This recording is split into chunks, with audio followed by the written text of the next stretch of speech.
Hello mga besh! Bali nakabili pala ako sa palengke ngayon ng murang grapes. Gusto ko siyang i-preserve kasi hindi ko naman kayang ubusin ng isang kainan lang. Madami siya.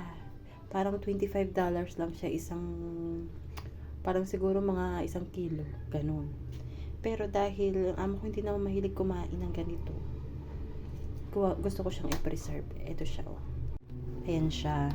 Tapos nakakita ko sa YouTube kung paano i-preserve to. Yan. Lemon, asin, at asukal, at grapes. Yan ang kailangan natin para i-preserve. Tapos, kukuha ko ng Ziploc.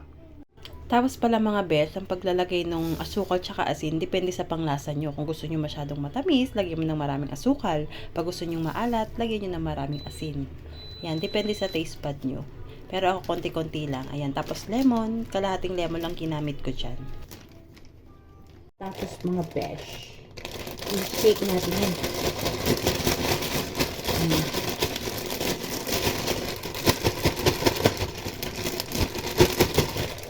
Shake natin, tapos ilalagay ko sa freezer. After 24 hours, ito na siya besh, para na siyang candy.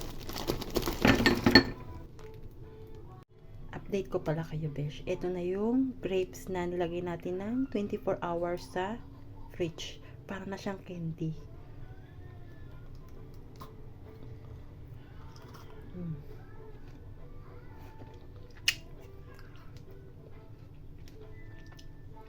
Nakakalibang siyang kainin. Maasim, matamis na maalat. Diba? Pag gusto nagka-crave ako, at least, lalabas ko lang sa freezer. Tapos yung nakalagay sa plastic, balik ko ulit. Pwede pa siyang tumagal. Siguro mga 2 months ko itong kakainin. Ano pang iniintay nyo? You try it. Harap.